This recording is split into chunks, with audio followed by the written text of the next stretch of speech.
Hello, welcome to today's Shift the Field TV. I'm Darla LeDoux, and I want to share a story about the time I committed to releasing my business debt. I'm going to take you back to 2009 when I started my business and share a little bit about my financial journey in a way that is actually teaching us a little bit about commitment. So I started my business in 2009, kind of from nothing. I had a small amount of a severance package from my job. I share about that whole experience in a different video. But I really didn't have a savings. I didn't have a lot of resources. I had never been an entrepreneur. And so I didn't know what I didn't know about starting a business. And in my mind, I felt like a coaching business was a zero capital business to start. And so I wasn't too concerned about it. I mean, I was concerned, but I was moving in that direction. Gratefully, through affiliate marketing, email marketing, I found my way to an event with a mentor who was teaching about really aligning with success. And during that event, they offered a coaching program. And I looked around the room and I thought, who is this for? Who in this room is going to buy this program? Because it was quite an investment, a 5-figure investment. And I wasn't someone who made 5-figure investments in myself. Yet by the end of the event, my intuition was screaming to do this. I knew inside, I didn't know why, but I knew that if I said yes to this, something was going to start to change for me. And up to that point, I was making about $1,200 a month in my business, my new little coaching business, and learning how to run a business. I invested significantly more than that each month into support. Now, I learned so much and I started to grow my income, and I soon was making $8,000 a month, right up from $1,200. So this was paying for itself and I was seeing the growth. And before long, my intuition guided me. I'm clear it was all sourced into a next program and a next program. And before you know it, I had invested almost 6 figures into this no capital coaching business, but my business started to grow, right? And every time I made the choice to invest, I thought, okay, this is the thing, right? And then I would make a decision again and think, this is the thing. And now I won't need to put any more money into this business because I will become a person who knows everything and doesn't need that anymore. I'm wondering if you've ever thought that. So in my mind, this was a short-term investment for long-term gain. I felt really good inside about betting on myself. When I looked around the world and I thought I could get another job and work in corporate and contribute to someone else's vision, but I knew I had a vision and I felt in my bones that investing in me was a better choice. And so I did. Fast forward, I grew my business and it continued to grow. I went from making $30,000 a year to $78,000 to $250,000 and $350,000 and so on, adding about 6 figures each year. And so I'm feeling really good about this business, right? And the investments I made, and I'm clear they paid off. That said, that initial roughly 50K, 50 to 60 that I invested in the early years was on a credit card. And every time I made money, I didn't think to go pay off that credit card. I thought, okay, I'm going to do the next thing to help me grow, and the next thing to help me grow, and the next thing to help me grow. Long story short, I was carrying this chunk of credit card debt for 6 to 8 years.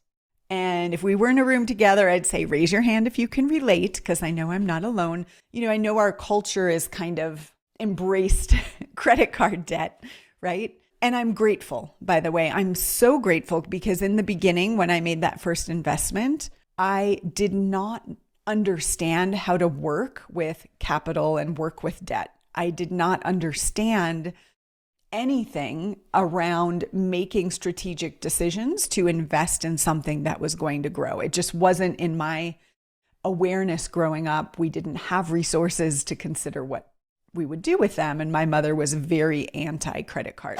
I didn't learn any of that. So I'm so grateful for these lessons. However, after 6 to 8 years of carrying this debt, suddenly I got committed to letting it go. So here's the thing. The first thing is I was spending a lot of time logging into different accounts and checking the balance and paying and making sure I had the money, transferring balances, right? Like the low credit card interest. And then I would transfer it somewhere else when that expired. And so I was actually spending quite a lot of time on this debt, right? So never mind the interest I was paying and the, cost of carrying the debt, but the time was getting to me. Anytime I needed to reset a password or something like that, I would get very frustrated. Now, here's what I know. I know this, I was teaching it, right? That we're always getting what we're committed to. And I'm going to say it again. We're always getting what we're committed to. It's just sometimes what we're committed to is hidden from our view. So for me, clearing that debt clearly was not a priority. Something else was more important to me than clearing the debt. In our certification program, we teach the cost benefit T-chart and a really clear way to help people discern what are they getting out of keeping this pattern in place. Because until the cost becomes greater than what we're getting out of it, we're going to keep doing the pattern. So I T-charted myself, right? I started to look at the cost of the time I was spending dealing with this debt and then all of the emotional energy around it. Because as much as I was calm and feeling abundant about running my business, there was an emotional energy of being someone who had to shuffle this debt, right? One day, password change, frustration, I just said enough. And I had to look at what do I have to let go of within me to allow this debt to release. And I was immediately brought back to being a little kid in my household with my mom. Growing up, my mom was a single mom until she remarried when I was in second grade. And so up until that point, I was, it was me and her. She never had enough money, was always in scarcity, always trying to figure out which food stamps coupon to use and how to spend the little money that she had. And there's a way in which she took a lot of pride in that. And honestly, I'm so impressed with the way she's been able to continue to do that. But me as a little girl, it was kind of stressful and I didn't like it. And I always wanted things and I had to learn not to want things, right? But what we did have is once a month when she would balance her checkbook, she would take all of the canceled checks, right, that used to come in the mail, lay them out on the floor, and I would help her sort them and organize them and help her pay bills. For me, as a little kid, this was like a quality time. We got to connect. I got to help. I felt seen. I felt valued because I got to help with this thing. So here I have this all of this to do about money associated with this good, warm feeling. And I had to be willing to let go of that, sense of connection with my mom related to this, and to let go of a sense of loyalty to her, right? Because she had this experience of the struggle and the, moving money and making ends meet. And it was like for me to let go of the debt meant outgrowing her in some way. And that felt disloyal and it felt scary and it felt a bit risky.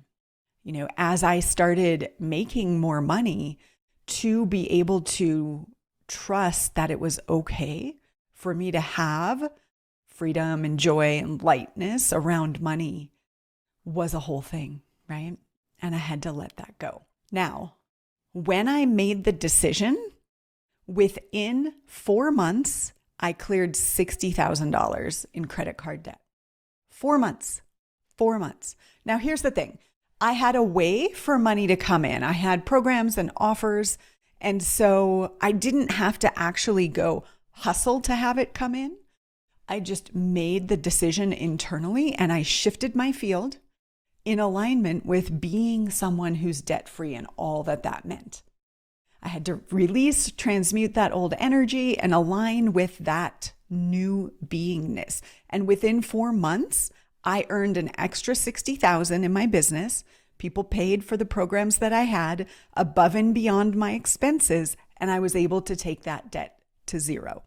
Not only that, I was able to take my logins to one, right? Paying everything on one card, paying it every month, one login, auto pay, simple. So I'm curious what's opening up for you.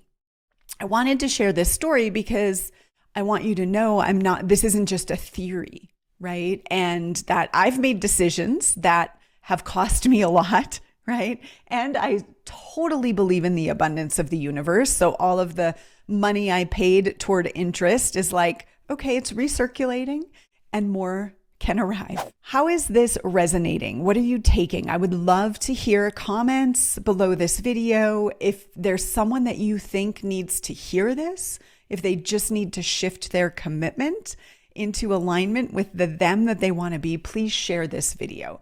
By the way, I've had this experience around weight. I've had this experience around really attracting team. So when we let go of what's in our blind spot, that we're secretly committed to some result that we don't truly soul level want, when we can transmute that, everything shifts. If you need a shift, reach out to my team. Let us know, support@sourcedexperience.com. If you want to help your clients to shift, also let us know. We'll be launching our new cohort of our certification in October. This is Darla LeDoux, founder of Sourced, and we'll see you soon.